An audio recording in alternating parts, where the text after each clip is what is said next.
Здравствуйте, в эфире обзор чрезвычайных происшествий. В студии Юрий Осипов. Глава поселка Чакурдах Алайховского района 18 сентября объявил чрезвычайную ситуацию из-за размыва дороги. Прокуратура оспорила это решение, сообщает пресс-служба ведомства. Прокуратура района распоряжение главы муниципалитета принесен протест. Распоряжение об объявлении чрезвычайной ситуации отменено. Пожар вспыхнул сегодня в священном месте якутов в доме Арчи. Возгорание произошло примерно в 12:30 дня по якутскому времени. Пожар заметили работники, которые утепляли здание. 2 недели назад там начали ремонтные работы.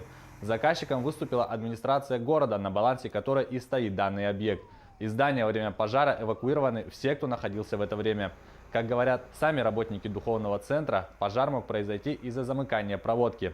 Самое ценное, что пострадало от пожара, это священное дерево Ал-Лукмас. В 12:34 в Центр управления кризисной ситуации поступило сообщение о том, что по адресу город Якутск, улица Чернышевского, 24, горит кровля дома Арчи. На момент прибытия первого пожарного спасательного подразделения горел один купол кровли. Общая площадь пожара составила 100 квадратных метров. В настоящий момент пожар ликвидирован. Причина пожара, виновное лицо, материальный ущерб устанавливается. На ликвидацию пожара привлекалось 50 человек, 13 единиц техники. Угроза жизни и здоровья людей отсутствует. Жертв нет. Аэропорт Уснеры уже 4 дня не принимает самолеты из-за погодных условий и размыва взлетно-посадочной полосы. Пассажиры находятся в ожидании вылета в аэропорту Якутска 3 дня. По прогнозам синоптиков, осадки в Уснере продолжатся и завтра. В данный момент ожидается детализированный метеопрогноз Якутского управления по гидрометеорологии и мониторингу окружающей среды. Решение о вылете будет принято руководством авиакомпании в зависимости от метеоусловий в аэропорту Уснеры. Об изменении в расписании времени вылета пассажиры оповещены, им предоставлены услуги в соответствии с федеральными авиационными правилами. Гостиница, горячее питание, напитки, камеры хранения. Пожарные поселка Кангаласы вновь объявили о намерении начать голодовку с 1 октября. Они требуют исполнения требований, выдвинутых ими еще в апреле этого года. Выплаты за переработку, переход на другую систему оплаты, с оклада на сдельную, предоставление дополнительных от 7 до 12 дней к отпуску, перехода с 36-часовой рабочей недели на 40-часовую, сделать капитальный ремонт пожарной части, обеспечить снаряжением.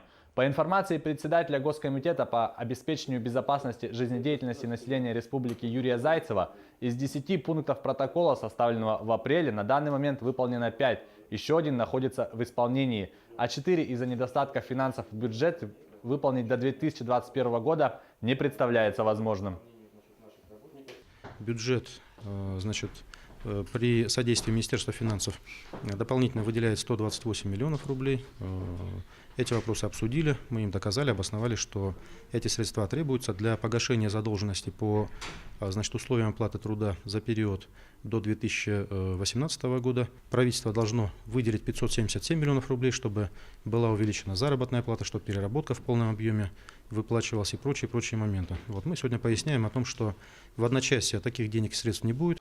На 629-м километре федеральной трассы А-360 в Алданском районе опрокинулась автомашина Nissan X-Trail. В результате аварии водитель погиб на месте происшествия.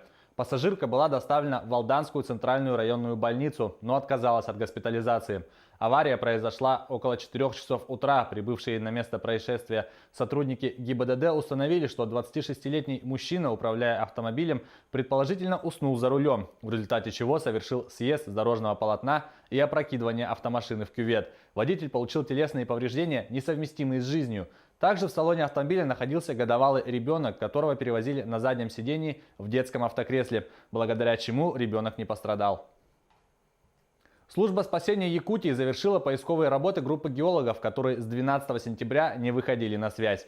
28 сентября 2 геолога найдены живыми, а ниже по течению реки найдены тела 2 других геологов. Об этом сообщили в пресс-службе спасателей. В МЧС добавили, что ориентировочно в 60 километрах от Приленска в местности Сололи была обнаружена палатка. 2 потерявшихся были найдены в 40 километрах от вездехода. Состояние здоровья удовлетворительное.